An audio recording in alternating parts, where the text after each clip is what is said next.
ಚಿಂದಿ ಉಡಾಯಿಸೋ ಖಾರ ಬಣ್ಣ ರುಚಿಯನ್ನು ನೀಡುತ್ತದೆ. ಮೆಣಸಿನ ಪುಡಿ ಚಿಂದಿ ಉಡಾಯಿಸೋ ಖಾರ ಬಣ್ಣ ರುಚಿ. ಮತಗಳ್ಳತನ ಬಾಂಬ್ ಸಿಡಿಸಿದಂತಹ ರಾಹುಲ್ಗೆ ಚುನಾವಣಾ ಆಯೋಗ ನೋಟಿಸ್. ಸಾಂವಿಧಾನಿಕ ಸಂಸ್ಥೆಗಳಿಗೆ ರಾಹುಲ್ ಅವಮಾನ ಮಾಡಿದ ಬಿಜೆಪಿ. ಇನ್ನು ಆಪರೇಷನ್ ಸಿಂಧೂರ್ ಚೆಸ್ ಆಟದಂತಿತ್ತು. ಪಾಕ್ ಚೆಕ್ಮೇಟ್ ಕೊಟ್ಟಿದ್ದೇವೆಂದ ಸೇನಾ ಮುಖ್ಯಸ್ಥ. ಭೂಕಂಪಕ್ಕೆ ನಡುಗಿದ ಟರ್ಕಿ. ಇದೆಲ್ಲವನ್ನ ನೋಡೋಣ ದೇಶ ವಿದೇಶ ನ್ಯೂಸ್ ಟಾಪ್ 9ನಲ್ಲಿ. ಕೇಂದ್ರ ಚುನಾವಣಾ ಆಯೋಗದ ವಿರುದ್ಧ ಮತಗಳ್ಳತನ ಆರೋಪ ಮಾಡಿದ್ದ ಲೋಕಸಭೆ ವಿಪಕ್ಷ ನಾಯಕ ರಾಹುಲ್ ಗಾಂಧಿಗೆ ನೋಟಿಸ್ ನೀಡಲಾಗಿದೆ. ಶಕುನ್ ರಾಣಿ ಎಂಬ ಮಹಿಳೆ 2 ಬಾರಿ ಮತ ಚಲಾಯಿಸಿದ್ದಾರೆ ಅಂತ ರಾಹುಲ್ ಗಾಂಧಿ ದಾಖಲೆ ಸಮೇತ ಆರೋಪ ಮಾಡಿದ್ದರು. ಆದರೆ ತಾವು 2 ಬಾರಿ ಮತ ಚಲಾಯಿಸಿಲ್ಲ ಅಂತ ಶಕುನ್ ರಾಣಿ ಹೇಳಿದ್ದಾರೆ. ಹೀಗಾಗಿ ಈ ಆರೋಪಕ್ಕೆ ಸೂಕ್ತ ದಾಖಲೆ ಒದಗಿಸಿ ಅಂತ ರಾಜ್ಯ ಚುನಾವಣಾ ಆಯೋಗ ಸೂಚನೆ ನೀಡಿದೆ. ಆಗಸ್ಟ್ 7ರಂದು ದೆಹಲಿಯಲ್ಲಿ ನಡೆದ ಸುದ್ದಿಗೋಷ್ಠಿಯಲ್ಲಿ ರಾಹುಲ್ ಗಾಂಧಿ 70 ವರ್ಷದ ಶಕುನ್ ರಾಣಿ ಎಂಬ ಮಹಿಳೆ ಬಗ್ಗೆ ಮಾಹಿತಿ ನೀಡಿದ್ದರು. ಮತದಾರರ ಪಟ್ಟಿಯಲ್ಲಿ ಶಕುನ್ ರಾಣಿಯ 2 ಹೆಸರು ಇದೆ. ಅದರಲ್ಲೂ ಮೊದಲ ಬಾರಿಯ ಮತದಾರರು ಅಂತ ನಮೂದಿಸಿದ್ದಾರೆ. ಶಕುನ್ ರಾಣಿಯವರು ಮತ ಹಾಕಿದ್ರ ಅಥವಾ ಅವರ ಹೆಸರಲ್ಲಿ ಬೇರೆ ಯಾರಾದರೂ ಮತ ಚಲಾಯಿಸಿದ್ರ ಅಂತ ರಾಹುಲ್ ಗಾಂಧಿ ಪ್ರಶ್ನಿಸಿದ್ದರು. ಸಾಂವಿಧಾನಿಕ ಸಂಸ್ಥೆಗಳಿಗೆ ರಾಹುಲ್ ಗಾಂಧಿ ಅವಮಾನ ಮಾಡ್ತಾ ಇದ್ದಾರೆ ಅಂತ ಬಿಜೆಪಿ ವಕ್ತಾರ ಸುಧಾಂಶು ತ್ರಿವೇದಿ ಆರೋಪಿಸಿದ್ದಾರೆ. ಮತಗಳ್ಳತನದ ಬಗ್ಗೆ ದಾಖಲೆ ಬಿಡುಗಡೆ ಮಾಡಿದ ರಾಹುಲ್ ವಿರುದ್ಧ ಮುಗಿಬಿದ್ದ ತ್ರಿವೇದಿ, ವಿದೇಶಿ ಹಾಗೂ ದೇಶ ವಿರೋಧಿ ಶಕ್ತಿಗಳೊಂದಿಗೆ ಕೈ ಜೋಡಿಸಿ ರಾಹುಲ್ ಇಂತಹ ಆರೋಪ ಮಾಡ್ತಾ ಇದ್ದಾರೆ ಅಂತ ತ್ರಿವೇದಿ ಕಿಡಿಕಾರಿದ್ದಾರೆ.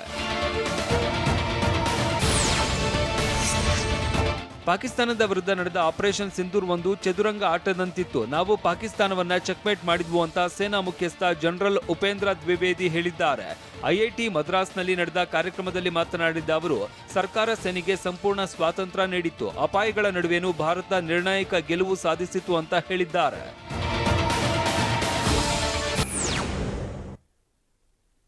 2027ರ ಏಕದಿನ ವಿಶ್ವಕಪ್ ಆಡಲ್ವ ಕೊಹ್ಲಿ, ರೋಹಿತ್. ಸ್ಥಾವರ ಕಳಿವುಂಟು, ಜಂಗಮ ಕಳಿವಿಲ್ಲ. ವಿಷ್ಣು ಸಮಾಧಿ ಧ್ವಂಸ ಮಾಡಿದ್ದಕ್ಕೆ ಉಪೇಂದ್ರ ಅಸಮಾಧಾನ. ಈ ಸುದ್ದಿಯನ್ನು ನೋಡೋಣ ಕ್ರೀಡೆ ಸಿನಿಮಾ ನ್ಯೂಸ್ ಟಾಪ್ 9ನಲ್ಲಿ. ಹೊಸ ಸಿಮ್ ಖರೀದಿಸಿದ ಛತ್ತೀಸ್ಗಢದ ಮನೀಶ್ ಎಂಬಾತನಿಗೆ ಕೊಹ್ಲಿ, ಎಬಿ ಡಿವಿಲಿಯರ್ಸ್, ರಜತ್ ಪಟಿದಾರ್ ಕಾಲ್ ಮಾಡಿದ್ದಾರೆ. ಆರ್ಸಿಬಿ ಕ್ಯಾಪ್ಟನ್ ರಜತ್ ಪಟಿದಾರ್ ಈ ಹಿಂದೆ ಬಳಸಿದ್ದ ಸಿಮ್ ನಿಷ್ಕ್ರಿಯಗೊಂಡಿತ್ತು. ಆ ನಂಬರ್ ಹೊಸ ಸಿಮ್ ಖರೀದಿಸಿದ ಮನೀಶ್ಗೆ ಸಿಕ್ಕಿತ್ತು. ಇದು ಪಾಟಿದಾರ್ ನಂಬರ್ ಅಂತ ತಿಳಿದು ಕೊಹ್ಲಿ ಎಬಿಡಿ ಕಾಲ್ ಮಾಡಿದ್ದಾರೆ. ಬಳಿಕ ಸ್ವತಃ ಪಾಟಿದಾರ್ ಕರೆ ಮಾಡಿ ಸಿಮ್ ನೀಡುವಂತೆ ಮಾತನಾಡಿದ್ದಾರೆ. ಇದನ್ನ ಯುವಕ ನಂಬದಿದ್ದಾಗ ಪೊಲೀಸರ ಮಧ್ಯಪ್ರವೇಶದಿಂದ ಸಿಮ್ನ ರಜತ್ಗೆ ಹಿಂತಿರುಗಿಸಲಾಗಿದೆ.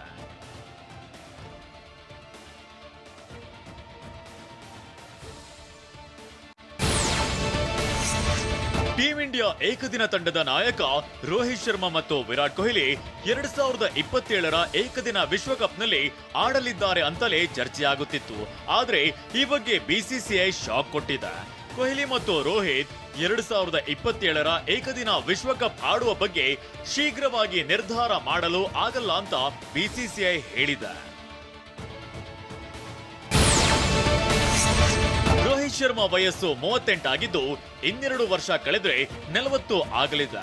ಇನ್ನು 36 ವರ್ಷದ ಕೊಹ್ಲಿಗೆ ವಿಶ್ವಕಪ್ ಹೊತ್ತಿಗೆ 38 ವರ್ಷವಾಗಲಿದೆ.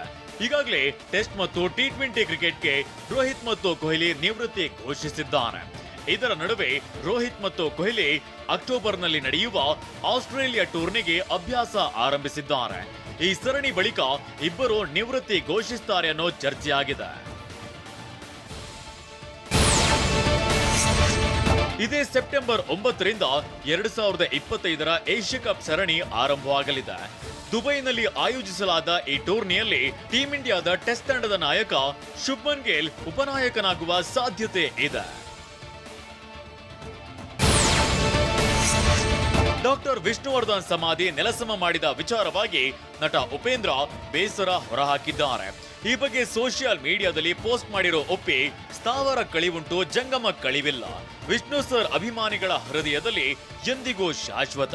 ನನ್ನಂತ ಕೋಟಿ ಕೋಟಿ ಅಭಿಮಾನಿಗಳ ಹೃದಯದಲ್ಲಿ ಶಾಶ್ವತ ಅಂತ ಬರೆದುಕೊಂಡಿದ್ದಾರೆ.